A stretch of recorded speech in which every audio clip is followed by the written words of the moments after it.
नमस्कार, बुलेटिन में आपका स्वागत है। मैं हूं आपके साथ लक्ष्मी राजपूत। बुलेटिन की शुरुआत करेंगे, रुक कर लेते हैं खबरों की। चंडीगढ़ में हरियाणा के सीएम मनोहर लाल ने अंत्योदय दर्शन के अनुरूप पंक्ति में खड़े अंतिम व्यक्ति के उत्थान की अपनी कोशिश को जारी रखते हुए मुख्यमंत्री अंत्योदय परिवार उत्थान योजना के तहत 10,000 पात्र लाभार्थियों को ऋण स्वीकृति पत्र वितरित किए और जिससे लाभार्थियों को अपना स्वयं का व्यवसाय शुरू करने का सुनहरा अवसर मिला है। और इस अवसर पर उन्होंने कहा है कि प्रत्येक नागरिक को घर बैठे ही सेवाओं और अधिकारों का लाभ मिले। वहीं सीएम ने राज्य स्तरीय समारोह के दौरान आयुष्मान भारत योजना, वृद्धावस्था पेंशन, परिवार पहचान पत्र के माध्यम से राशन कार्ड बनाना इत्यादि योजनाएं जनता को समर्पित की।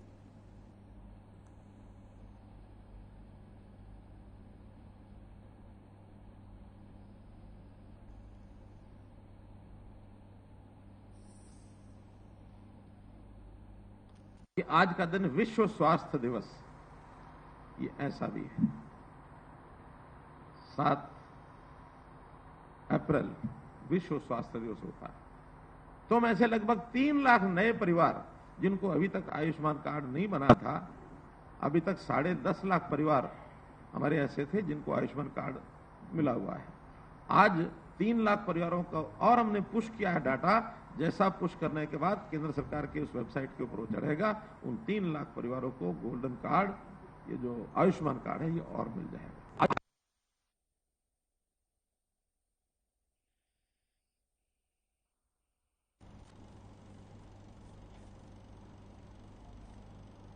सीएम मनोहर लाल ने गुरुवार को वर्ष 1991 से 1993 तक झज्जर जिले के बहादुरगढ़ के सेक्टर 2 में कश्मीरी पंडितों के परिवारों की ओर से खरीदी गई जमीन का हक उन्हें देने के लिए मिशन वचन पूर्ति का शुभारंभ किया। और इस मिशन के माध्यम से अब इन परिवारों का 3 दशक का लंबा इंतजार खत्म होगा और ऐसे 182 परिवारों को प्लॉट ऑफ आवंटन किया जाएगा। वहीं चंडीगढ़ में आयोजित राज्य स्तरीय कार्यक्रम में सीएम मनोहर लाल ने मिशन वचन पूर्ति की ऐतिहासिक घोषणा करते हुए कार्यक्रम में विशेष रूप से आमंत्रित किए गए कुछ लाभार्थियों को मालिकाना हक के कागजात सौंपे। वहीं कार्यक्रम में वर्चुअल माध्यम से जिलों से कैबिनेट मंत्री, राज्य मंत्री और प्रशासनिक अधिकारी भी जुड़े। कार्यक्रम में उपस्थित एक लाभार्थी ने लगभग 30 साल पहले खरीदी गई जमीन का हक उन्हें दिलाने के लिए मुख्यमंत्री का धन्यवाद किया। सीएम मनोहर लाल ने गुरुवार को वर्ष 1991 से 1993 तक झज्जर जिले के बहादुरगढ़ के सेक्टर 2 में कश्मीरी पंडितों के परिवारों की ओर से खरीदी गई जमीन का हक उन्हें दिलाने का मिशन वचन पूर्ति का शुभारंभ किया।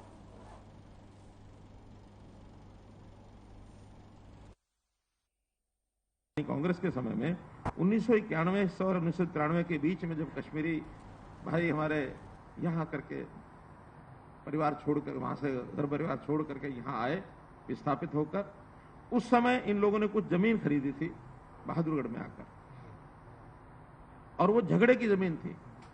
खरीद तो उन्होंने ली, लेकिन कोई झगड़ा था, उस झगड़े के अंदर वो प्लॉट उनको मिल नहीं पाए। और 91-92 से लेकर और 2013-14 तक कोई सोल्यूशन निकला नहीं। 14 के बाद जब वो विषय हमारे पास आया, हमने आकर के अब उसमें से 7 परिवारों को तो पहले दिया जा चुका था। 21 परिवारों ने अपनी जमीन खरीदी और खरीद के बाद में फिर वो झगड़े वाली भले थी लेकिन उन्होंने बेच दी अपनी। 28 और 182 परिवारों को आज वो प्लॉट दे दिए जाएंगे। यानी एक, इसको हमने वचन पूर्ति कहा है। वचन पूर्ति यानी एक वचन दिया है कि हाँ, उनको हम पूरा करेंगे, और पूरा करने के बाद उनके 184 परिवारों में से कुछ यहाँ आए हैं, उनको भी ये कार्ड जो है, ये इनके जो अधिकार, मालिकाना अधिकार, उनको उन प्लॉट्स का दिया जाएगा। मैं पेंशन के लिए बहुत भागा जी, किसी ने मेरी सुनाई नहीं करी। मेरे को फोन मार के बुलाया था जी, फिर उन्होंने कहा भी तेरी पेंशन लग जाएगी और 7 तारीख को वहाँ पे CMC के पास जाना है जी, हाँ जी। तो यहाँ पे आए तो हमारा काम बन गया जी। मैं धन्यवाद करना चाहता हूँ।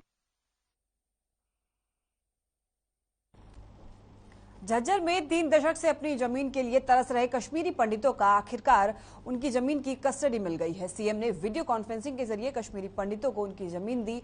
उपायुक्त शक्ति सिंह ने कश्मीरी परिवारों को उनकी जमीन की कस्टडी के कागजात सौंपे, जिस पर कश्मीरी पंडितों ने सरकार की तारीफ की। आपको बता दें कि साल 1990 में हरियाणा सरकार ने कश्मीरी पंडितों के लिए जमीन अलॉट की थी, लेकिन कुछ कारणों से जमीन कश्मीरी पंडितों को नहीं मिल पाई और लगातार कश्मीरी पंडितों को अपनी जमीन के लिए संघर्ष करना पड़ा। अब इन कश्मीरी पंडितों को उनकी जमीन का मालिकाना हक मिला है। कांता देवी के बाद राजकुमारी। झज्जर में 3 दशक से अपनी जमीन के लिए तरस रहे कश्मीरी पंडितों को अब आखिरकार उनकी जमीन की कस्टडी मिल गई है। मुख्यमंत्री ने वीडियो कॉन्फ्रेंसिंग के जरिए कश्मीरी पंडितों को उनकी जमीन दी। हरियाणा गवर्नमेंट की जय, हरियाणा गवर्नमेंट की जय। हम कश्मीरी विस्थापित हरियाणा गवर्नमेंट के जय, चीफ मिनिस्टर साहब की जय, चीफ मिनिस्टर साहब की जय, हरियाणा गवर्नमेंट की जय, हरियाणा गवर्नमेंट की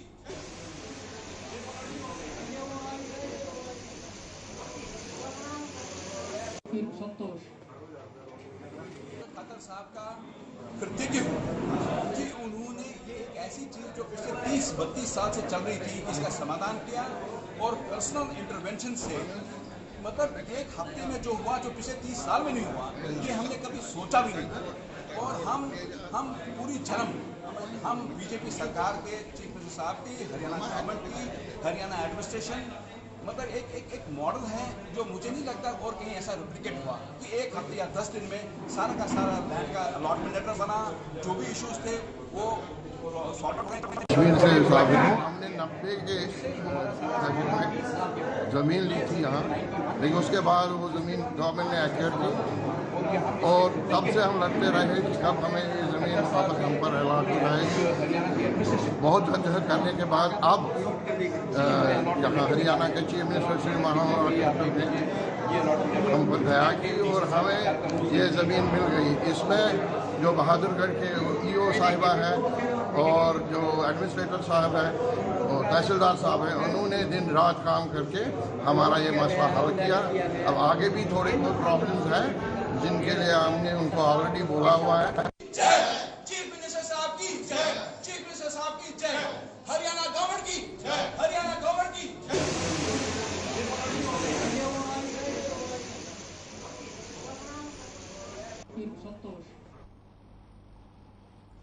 भिवानी में कृषि मंत्री जेपी दलाल का बयान सामने आया है, जहां मंत्री जेपी ने पंजाब सरकार के चंडीगढ़ पर दावा जताने के लिए बड़े आरोप लगाए हैं।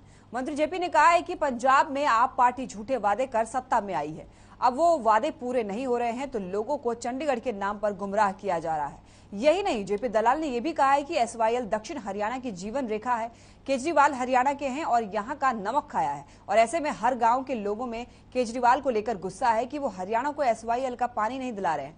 और साथ ही जेपी दलाल ने कहा है कि गांव के लोग समय आने पर केजरीवाल को सबक सिखाएंगे। अब ऐसे में देखना होगा कि आने वाले समय में हरियाणा की प्यासी धरती को एसवाईएल का पानी मिलता है या लोगों को पहले की तरह सिर्फ सियासी बयानबाजी में उलझा कर रखा जाएगा।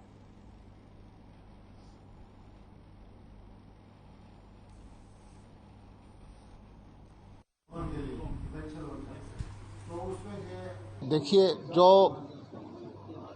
लाभार्थी ने जो डाटा दिया उसको पास हमारे अधिकारी वेरीफाई करते हैं, फिर हमारी स्पेशल टीम है वो वेरीफाई करती है और अब उन परिवारों की एक इनकम हमने एस्टेब्लिश कर दी और अब जो उनको योजनाएं जो देते जाएंगे तो उनकी परिवारों की आमदनी बढ़ जाएगी।